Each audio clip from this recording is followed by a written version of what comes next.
కర్నూలు ప్రభుత్వ ఆసుపత్రిలో డబ్బుల వసూళ్ల పర్వం కొనసాగుతోంది. ఆసుపత్రిలోని సర్జికల్ వార్డులో ఆపరేషన్ థియేటర్ నుంచి పేషెంట్ను వార్డుకు తరలించాలంటే 1000 రూపాయలు ఇవ్వాల్సిందే. ఆసుపత్రి సిబ్బంది 1000 రూపాయలు డిమాండ్ చేస్తున్నారని రోగుల కుటుంబ సభ్యులు ఆరోపిస్తున్నారు. ఒకవేళ డబ్బులు ఇవ్వకపోతే పేషెంట్ను పట్టించుకోరని, తిరిగి బాధితులపైనే బెదిరింపులకు పాల్పడుతున్నారని వాపోతున్నారు. కర్నూలు అర్బన్ కల్లూరు చెందిన పేషెంట్ రాణి కుటుంబ సభ్యులను 1000 రూపాయలు అడిగితే 700 ఇచ్చినట్లు చెప్తున్నారు. ఉన్నతాధికారులు ఆసుపత్రి సిబ్బందిపై చర్యలు తీసుకోవాలని రోగుల తరపున బంధువులు కోరుతున్నారు.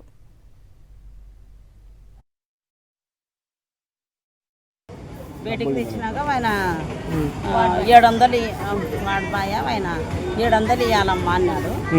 అంటే సార్ నా కాడ అయితే 500 ఉండే తీసుకోరి, నేను తీసుకోవాలనే సార్ ఆడపిల్లను కానీ అని అన్నా సార్.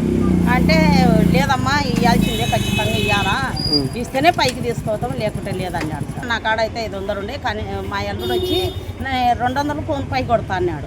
లేదు ఫోన్ పై లేదు బాబు, మాకు డబ్బులే తేవాలంటే మా చిన్న కూతురు గాయత్రి ఎస్టేట్లు ఉంటే గాయత్రి ఎస్టేట్ కాడికి పోయి 200 ఇప్పించుకొచ్చి అప్పుడు పైకి తీసుకుపోయినాడు సార్. మా భార్యకు కిడ్నీలో స్టోన్స్ ఉన్నాయని ప్రభుత్వ హాస్పిటల్కి వచ్చినాము. అంతా చేసినాం సార్.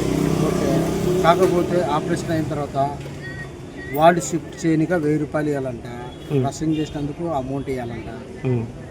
ఒక్కొక్కరు ఒక అమౌంట్ అడుగుతున్నారు సార్. ఆ అమౌంట్ ఉంటే మేము ఈ హాస్పిటల్కి ఎందుకు వస్తాం, ప్రైవేట్ హాస్పిటల్కి పోతాం కదా సార్. ప్రతి ఒక్కరిది అంతే సార్, ప్రతి ఒక్కరిది అంతే.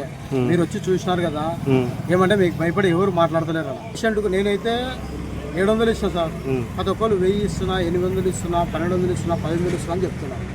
కాకపోతే ఇచ్చేంత వరకు పై పంపారు.